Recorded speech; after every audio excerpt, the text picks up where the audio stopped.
Hello and a warm welcome to our podcast Cheftreff. And I'm super excited to record a new episode in our mini-series How to Chef, how to become the chef of your life. And my guest today will be someone I have dearly in my heart and from whom I've learned a lot of things to lead a better and more fulfilled life. A warm welcome to Dandapani.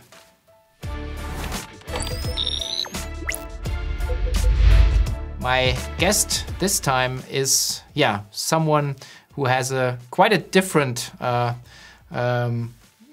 way of living and designing his own life, and I'm really super happy and super thankful to have Dandapani on his show. Welcome, Dandapani. Welcome. Guten Morgen, Sven. Or guten Abend for you. Guten Morgen. It's nearly evening, that's right. Yes. Yeah. So I had the honor and privilege to meet you in person a couple of times here in Munich. Yeah. But for those people in the audience who until now didn't have the privilege to meet you and learn about you, maybe you can give us a quick introduction of who is Dandapani.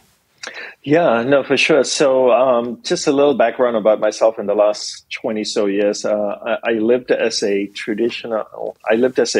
celibate Hindu monk in a traditional cloistered Hindu monastery in Hawaii at my guru's ashram, guru's monastery. And I lived under vows. I lived there for 10 years. My vows expired. I decided not to renew it. So instead of going from Hawaii back to Australia where I grew up, I moved to the mainland US. And I'm no longer a monk anymore. I'm a Hindu priest. And what you see me wearing is a traditional formal outfit of a Hindu priest.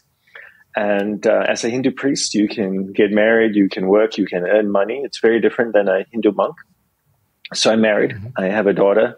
I'm an entrepreneur. I work as an advisor primarily to entrepreneurs and athletes around the world, helping them understand how the mind works and learning how to focus and taking that understanding of the mind and the ability to focus to create a great life for oneself, to excel in business and excel in sports, in every area of your life. Okay, so so before we dive into what you do and what is your teaching all about, mm-hmm. I would like to understand why did you move from Hawaii directly to New York City, because this is sounds like the behemoth meeting, the super adversary, because it's completely different than what you've been doing the 10 years before that, right?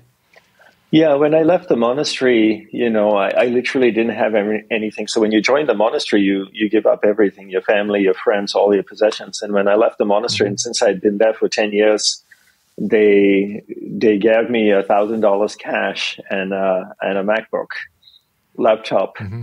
to get started in the world. And that's all I had. So I landed in Los Angeles and eventually made my way to New York City, where I lived for 11 years. I thought, look, if I didn't have anything and I'm going to start from nothing, might as well just go to the greatest city in the world. Mm-hmm. So that's where I decided to go. And I thought, I always felt there was something special about New York, and I'm going to go. And I think the biggest thing for me, Sven, is that, my guru shared with me all these amazing teachings and tools in the monastery. And he also showed me how to use them. And even though I didn't really have anything leaving the monastery, I knew that if I put the tools into practice consistently in my life, that I could create what I wanted in my life. But if I didn't use the tools, then I would just struggle with life. So there was a way to show that I could do it. I showed myself the tools work in the real world. And the interesting story for you is that, when I lived in a monastery, people would come to visit the monastery, to see the monastery, meet the monks. And sometimes the monks would share teachings with them. And one of the common responses we would get is that, oh, it's so easy for you to practice being focused, practice being, developing your willpower and this and that and meditate. You live in a monastery in Hawaii. How hard is that?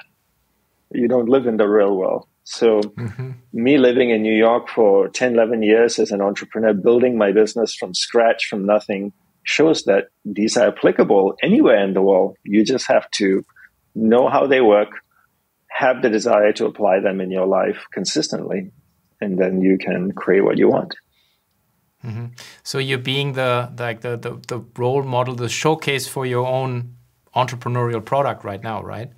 Basically, yes. And I also see it in my life, and the days when I don't apply the tools in my life, I don't make progress.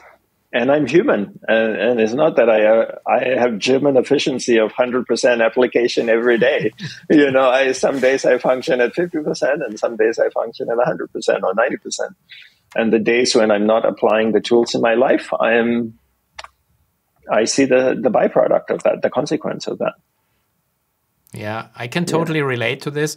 When I don't go into a week with a plan ahead, I usually stumble along and feel like I haven't accomplished anything. And I always come back to what I've learned with and through you, is that one of the main sentences that stuck with me is like, where attention goes, energy flows, is that where I just tend to look and left and right, a bit like a squirrel. I get distracted all the time, right? And I think that was one of the main pillars that I learned from you. Yeah, it's a saying by my guru, right? Where awareness goes, energy flows. And we only, like I always say, we only have so much energy each day. At some point tonight, you and I are going to get tired and we want to go to sleep. And depending on how well we sleep, our energy builds back up. The next day we go out. Where are we putting our energy? And wherever we put our awareness, that's where our energy is flowing. And whatever our energy flows to, that's what starts to manifest in our life.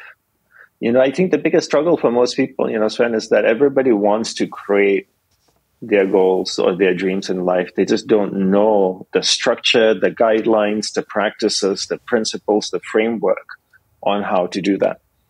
My daughter, I have a 4.5-year-old daughter, and she was watching a baking show yesterday.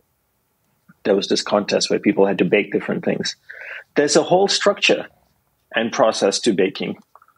They showed from start to end, but they have to follow those guidelines. You can't just throw random things. It's not like cooking. Baking is a very, disciplined practice. You can't just throw anything you want while you're baking. But in order to create the final product, you need the structure. And in life, it's no different. Mm-hmm. Okay. Yeah. So when I because mentioned structure, I think that when I look at what you have built over the last 10, 11 years, and I had the privilege to had private sessions with you, and that's how you started with entrepreneurial organization, with the entrepreneurs organization and different other companies, right?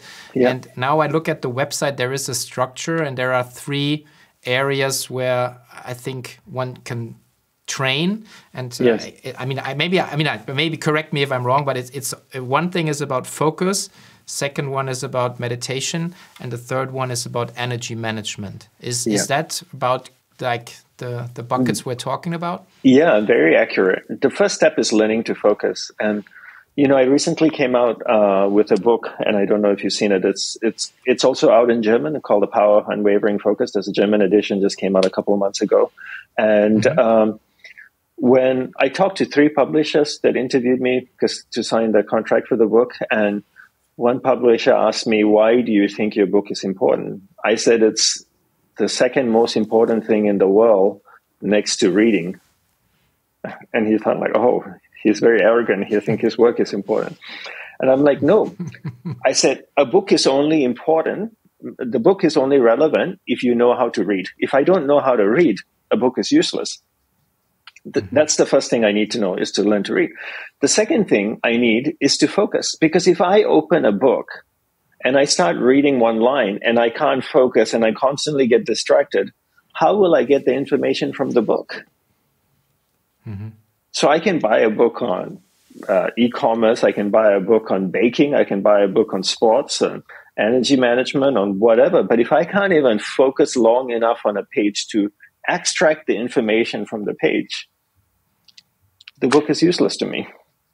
Mm-hmm. That's why we need to learn to focus as a 101, life 101. Let's learn to concentrate. If I can keep my attention on you long enough, I can hear the words coming out of your mouth. I can try and understand, and I can process, and then hopefully make a change in my life. But if you start talking to me and my attention starts going somewhere else, and like, oh, look at that squirrel. That's a nice squirrel. I haven't seen that one before. I think it's a Costa Rican squirrel, that one. What did you say, Sven? Yeah. Yeah. Okay. Yeah. So, but I mean, people say that, I mean, this one here, like, is a bad thing, but it's just a tool, a technology tool, right? Yeah. And I get people saying that to me all the time. I have people coming up to me and they hold their phone in my face and they say, these things are ruining our lives.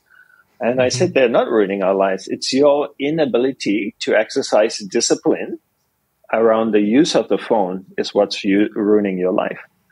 The phone is amazing. It's a beautiful tool. It can take pictures and do video and edit video. And I can call my mother in Australia and see her face and look at her laugh and talk to me and tell her she tell me that she loves me. It's amazing.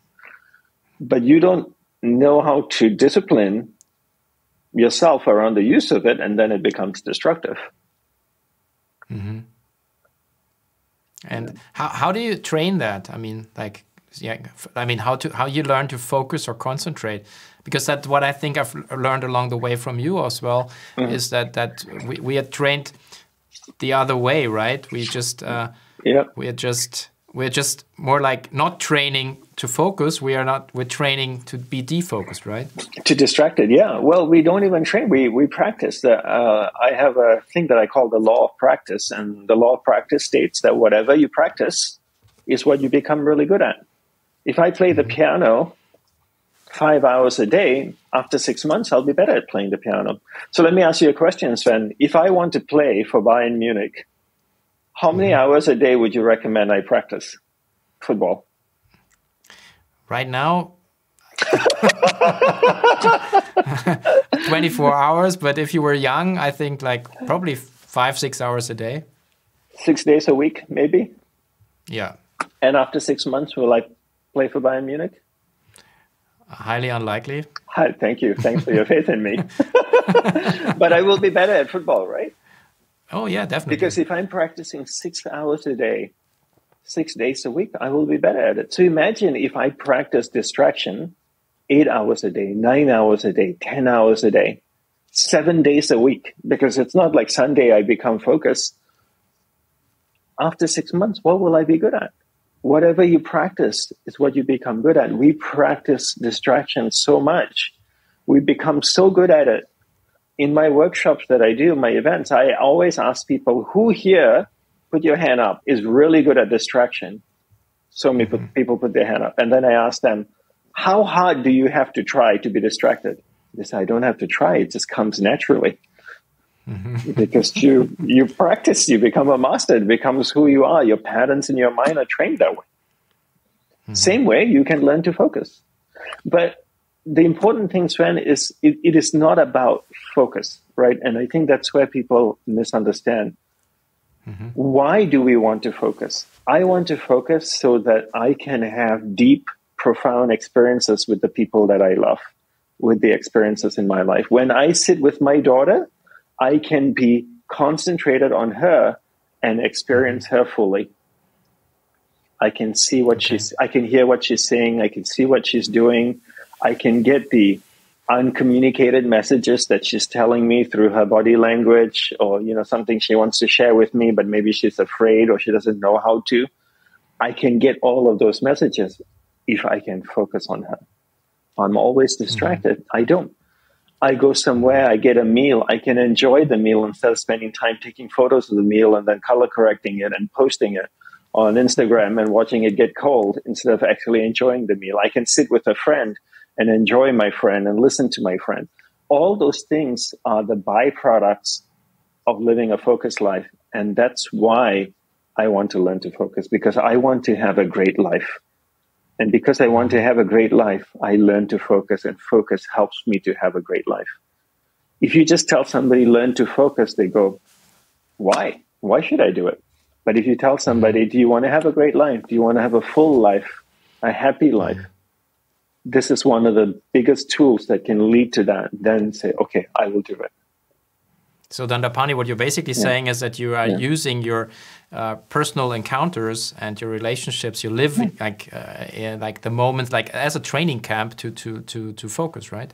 Yeah, exactly. I choose who's in my life. I choose the people in my life. I choose who I talk to. I spend time. You know this about me. I'm very particular about where I invest my energy, how I focus, who's in my life. I make a list of people in my life. I reevaluate that.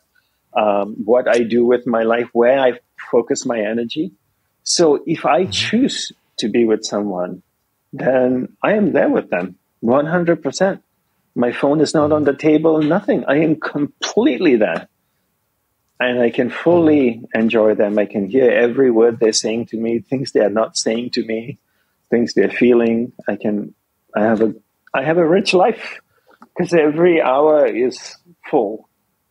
So if I get run over by a bus tomorrow, I can go, wow, that was a full life I lived. I don't have to look back and go like, oh, I wish I spent more time with this person. I wish I did that. And I wish I spent time with my daughter and not was so distracted, or my son. Or... There's no opportunity for regret, at the end of life. No, it's not. Yeah. So, but you mentioned your daughter, and I think it's a great opportunity also to when we talk about raising children, and because everybody keeps telling the kids what they should do or should not be doing, but we are like counteracting like with our actions, right? What we're telling them to do. So, and then if you're not what you say like 100% with your child, then you're not really there, and they see it, right? And they do it the same way you do it. That's a saying, monkey see, monkey do. And the biggest question I get asked by people at my events is, how can I teach my child to concentrate? Most of these people that ask me this question, Sven, have zero interest in learning how to concentrate, but they want their children to focus. They have no interest. So I go like, how's that going to work? You don't want to do the work I tell you to do. You don't want to try, but you want your child to lead a focused life and not be so distracted. You in fact, are the role model. They see you all day being distracted, so that's what they learn. Okay. Yeah. And how can you actually create new routines and new patterns in your life? Like, where do you start? Is that tiny steps you can take? Yeah. So what I would recommend people, if they're serious about focus, is to read my book, The Power of Unwavering Focus. It's available in German, so you can get the German edition if that's something you prefer. In the book, I talk about creating rituals that stick. The best way to do that, Sven, is to identify what I call the non-negotiable reoccurring events in your average day. So it's a long sentence. So I'll give you the non-negotiable reoccurring events in your average day. Okay. Average day would be a Monday to Friday. Okay. What is a non-negotiable reoccurring event? Every day I talk to my daughter. It is non-negotiable. I can't say to my 4.5-year-old daughter, I don't want to talk to you. It doesn't work. So it's non-negotiable, and it reoccurs every day. So every time I talk with her, I give her my undivided attention.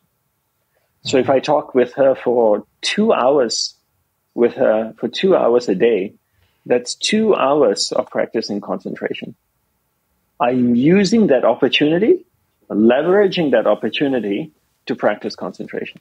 Because if I say to you, Sven, tomorrow I want you to get up and do yoga for 45 minutes, meditate for half an hour, and do your breathing exercise for 10 minutes. You're not going to do it. You say, my life is full. I have a toddler. I have a business. I don't have an hour and a half in the morning to do all this stuff. But if I say every day, Sven, do you talk to your partner? You say yes. Do you talk to your daughters? Yes. So leverage that opportunity that reoccurs every day, that is non-negotiable, and use that as an opportunity to practice concentration.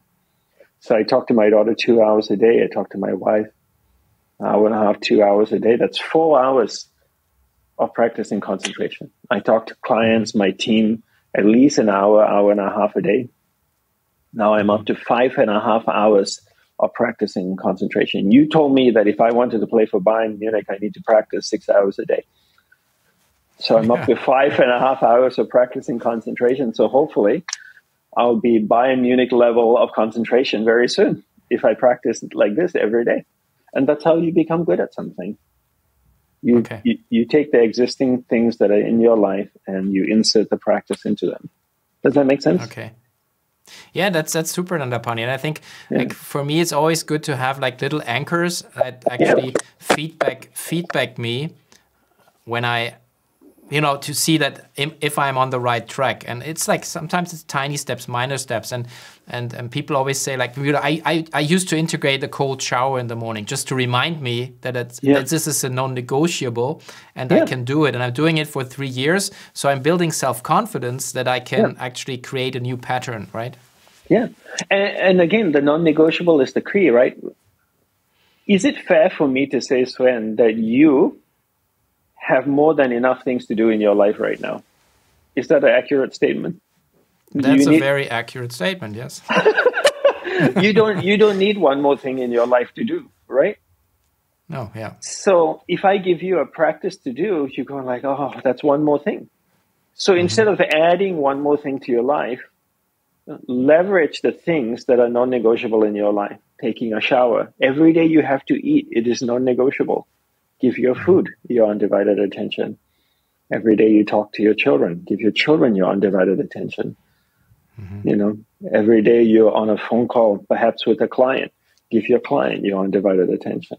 So rather than adding more things to your life, you're leveraging the things that are already happening in your life to build a quality. And this quality, the skill is the skill of focus, the ability to focus. Yeah. When I'm being honest here, Dandapani, I always feel like when I'm super focused and I'm doing things in a consecutive order, like one at a time, finish it, next step, it's super rewarding and super fulfilling. The days when I'm trying to multitask, which is not a thing humans can do, and I think the computers are just simulating it because they have more power, I feel like I wasted a whole day. So, and it's like I totally relate, but I'm still like in infant stage, I think, when it comes to focus and concentration. But I think what will drive that learning process and the practice process is a greater purpose behind why you want to lead a focused life. It's if you make learning to focus, you want to focus because you want to be more efficient and productive. That's not big enough a reason. For me, why do I want to focus? Number one reason is I only live on this planet for X number of years. I don't know what that X is, but it's finite. It's not short. It's limited amount of time. How do I want to live this life? I want my life to be really rewarding, to be full, to be content, to be happy, to be joyous, I don't want to waste 1 minute in this life. I literally don't want to waste 1 minute. I want to enjoy it with the people I love, the things I love. Now, once I'm clear about that, I learn to focus. So when I'm focused, I can get the most out of life. That drives me to practice focus. Purpose should drive the reason for focusing. So when you have a clarity of purpose, then you say, I just want to focus because there's a greater reason, not because I want to be more efficient or productive. That's not big enough a reason in life. Okay, I like that. And you just mentioned that the energy is finite and my lifetime is finite, right? And so there is it's not indefinite, which brings us to your the other area of your teaching is energy management. And one thing that stuck with me again was that my life is a manifestation of where I invested my energy so far. So which is true. So the Sven you see and the Dandapani I see is where you and I invested our energy, and it's not only time, right? No, time is more like a measuring tape that kind of measures, but your life is a manifestation of where you invest energy. All the negative things about me the positive things about me is a result of my creation and where I put my energy, where I put my awareness, my attention. And that's where my energy has been growing, and that's created in my life. The simple example I always use, Sven, is that, for example, imagine if I have a garden bed and I'm growing, it's 1.5 meters by 2 meters garden bed, and I'm growing vegetables, and I have a watering can and I water the garden bed. All those vegetables will grow.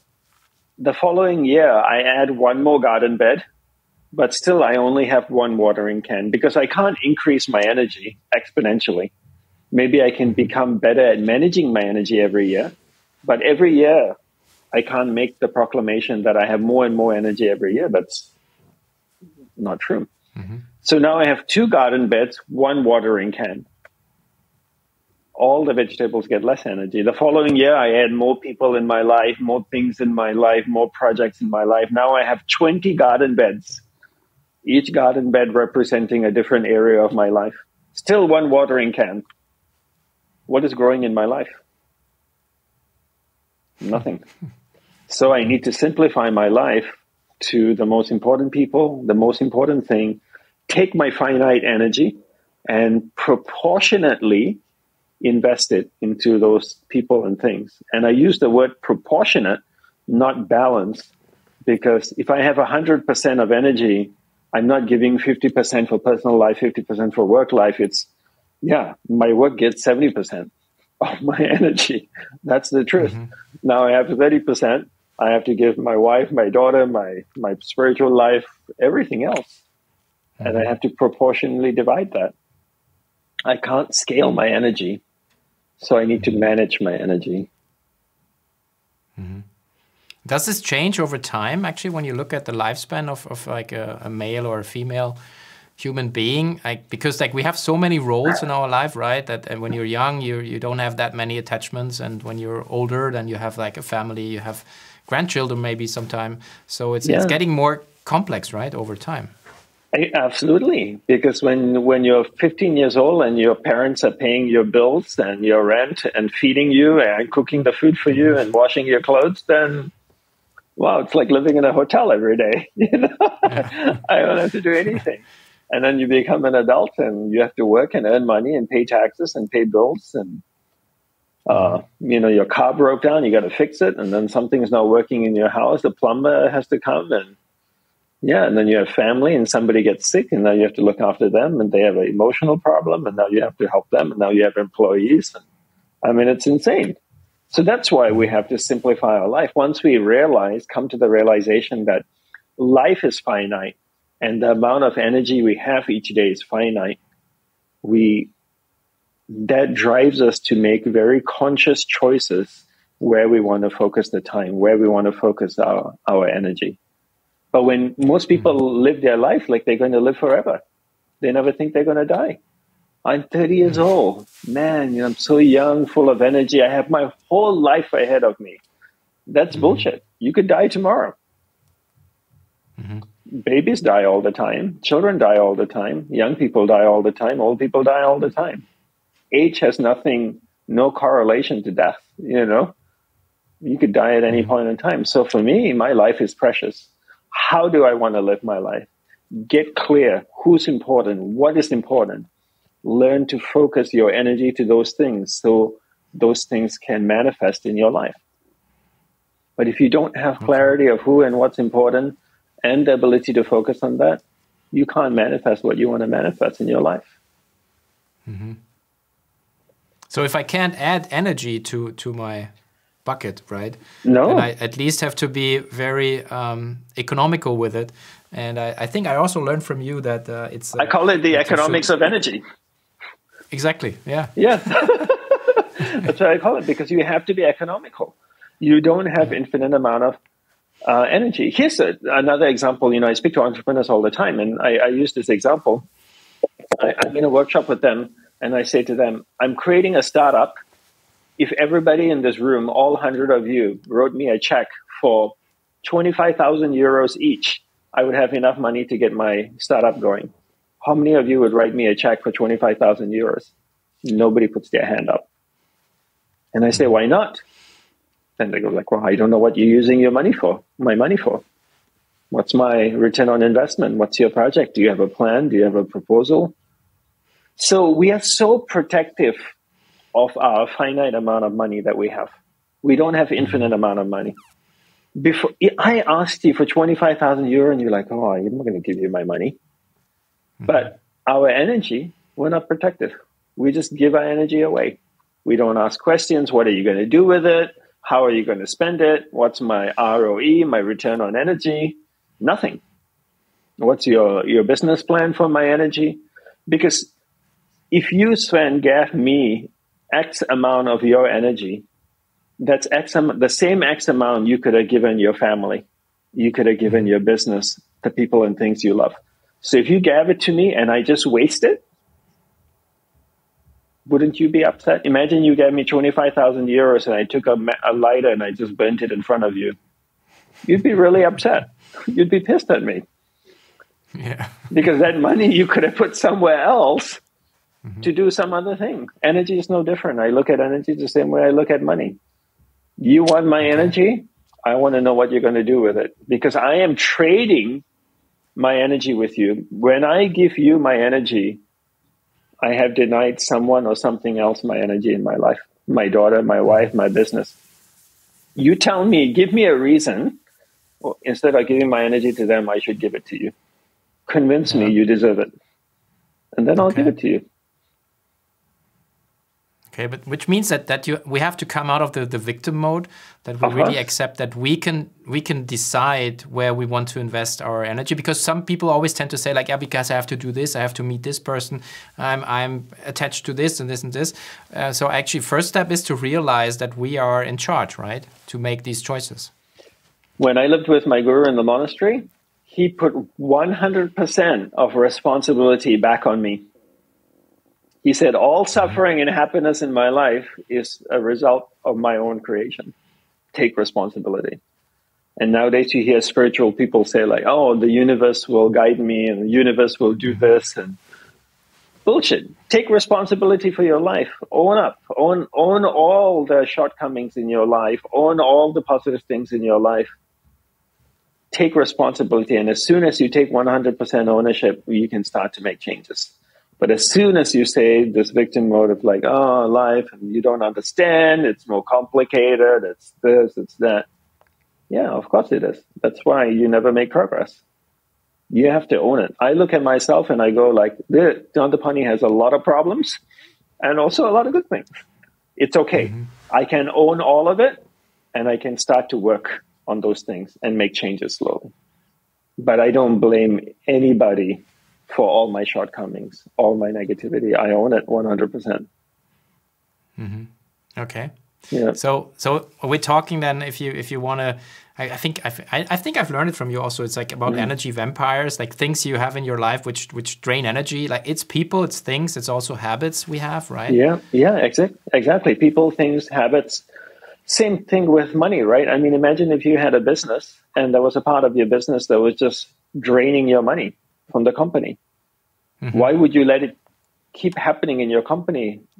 If it's in your business, the first thing you would do is cut it off, right? You would plug the hole. You say, I'm not going to let money just get wasted here every month, thousands and thousands, tens of thousands of euros being wasted here. No, you wouldn't do that.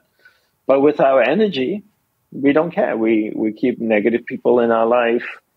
We have not only people, but things that consume energy too. Too much clutter, things that are negative in our life. It could be even TV shows you watch, music you listen to, movies you watch, books you read. These things, some of these things can take energy. People watch a lot of this reality TV.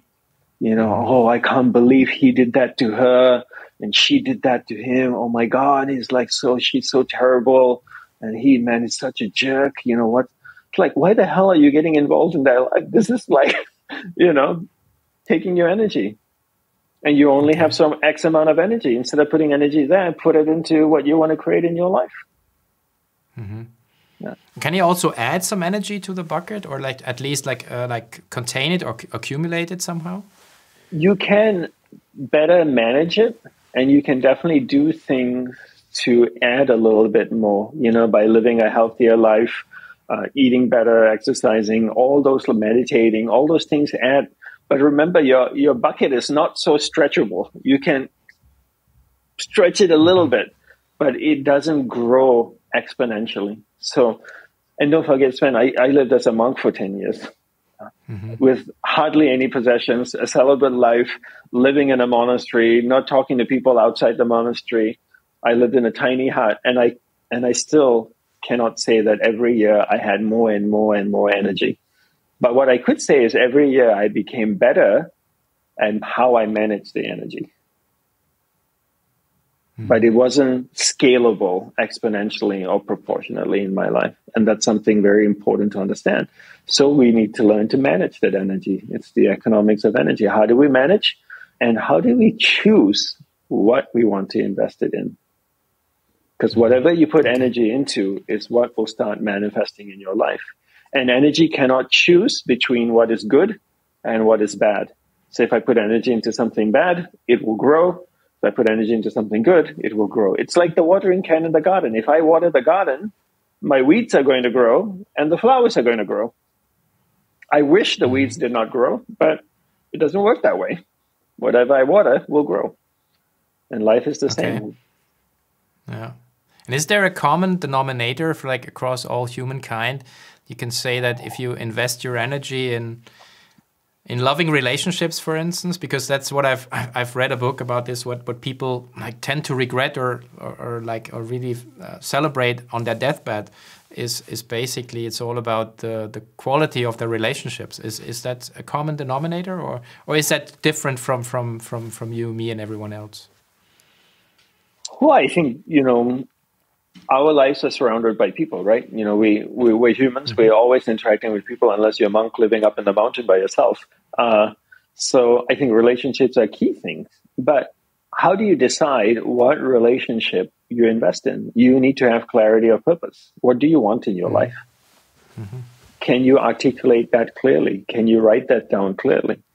Purpose drives everything. Purpose drives who you spend time with, what you listen to, what you read, what you eat, what you drink, everything that you do. You have a business. What's it focused on? E-commerce? Oh, yeah. Yeah. Well, currently I'm running a huge conference with 4,000 people once a year, and it's 2 weeks ahead. So, what's the conference about? It's about e-commerce, because that's where my professional heritage is. So I just gather people. I think Sven, you should also talk about lawnmowers in the. No. No, you should. Maybe. I think you should.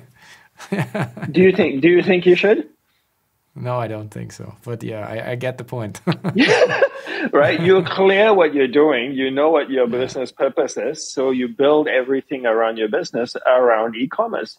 You don't look at lawnmowers. You don't look at washing machines. You don't look at fertilizer or any of those other things. In life, people are not clear of their purpose, of what they want. So they bring into your life all types of people that are not aligned, all kinds of things that are not aligned, because they don't know where they're going. You're clear with your business. We do e-commerce. So you can create a conference, you can create products and services around e-commerce. And then some priest tells you to sell lawnmowers. You go no, that's not what I want to do. We don't do lawnmowers. We just do e-commerce. But in life, because you have no clarity, then someone tries to sell you a lawnmower. You say, okay, great. I'll do lawnmowers now. Okay.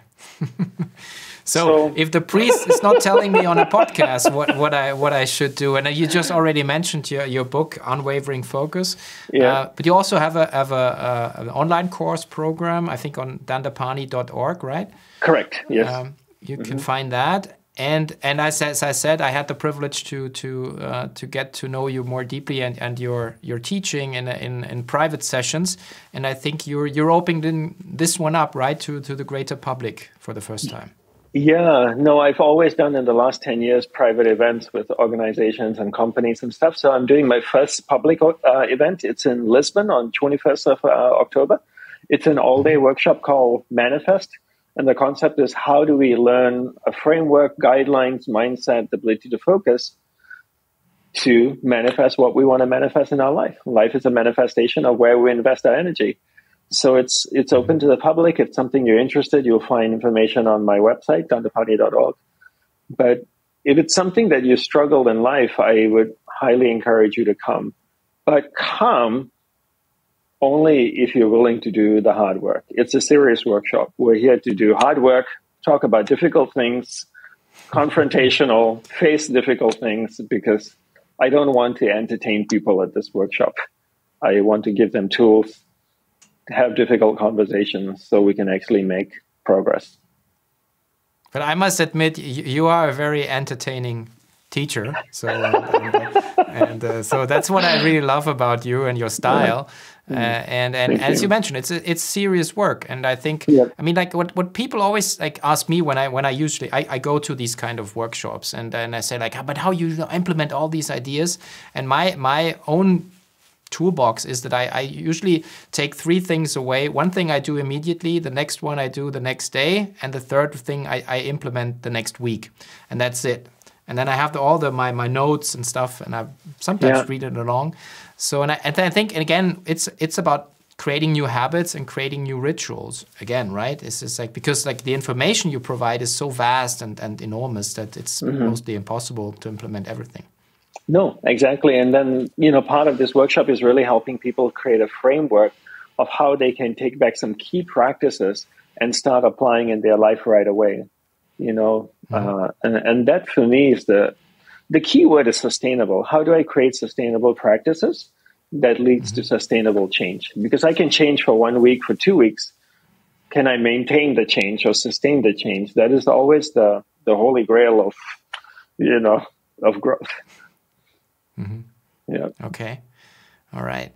So when we're coming to the end, there's one question I ask everybody here on the show is like, if you could take a time capsule and travel back in time to the young Dandapani, maybe even before you became a monk, and you could share with him an insight that you gained along your journey so far. And it's not about avoiding mistakes or some stock picking tips. It's about like something you would like to have known earlier in life, which could have an impact on the quality of your decision making. Is there something that comes up to your mind? I mean, like asking this a monk or a former monk is a bit weird, but usually I have more earthy people here. But it's still, I would be interested if there is something you gained as an insight that you would like to give back to your younger self.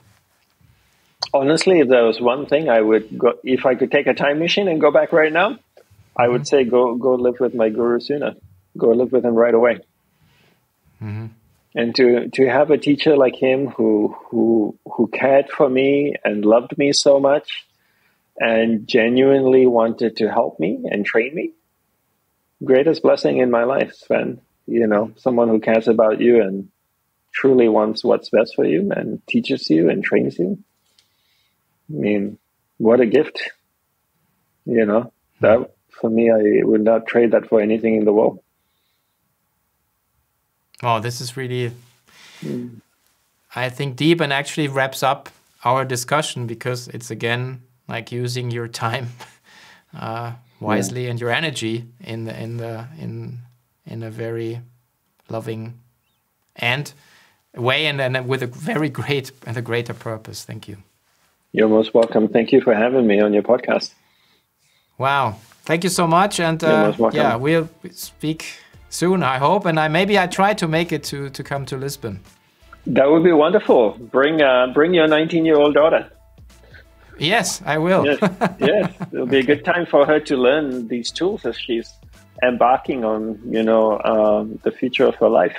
What a great time to impress her mind with proper learnings and understandings, Yeah. Timing is critical. Great idea. Thank you. Yeah. You're most welcome, man.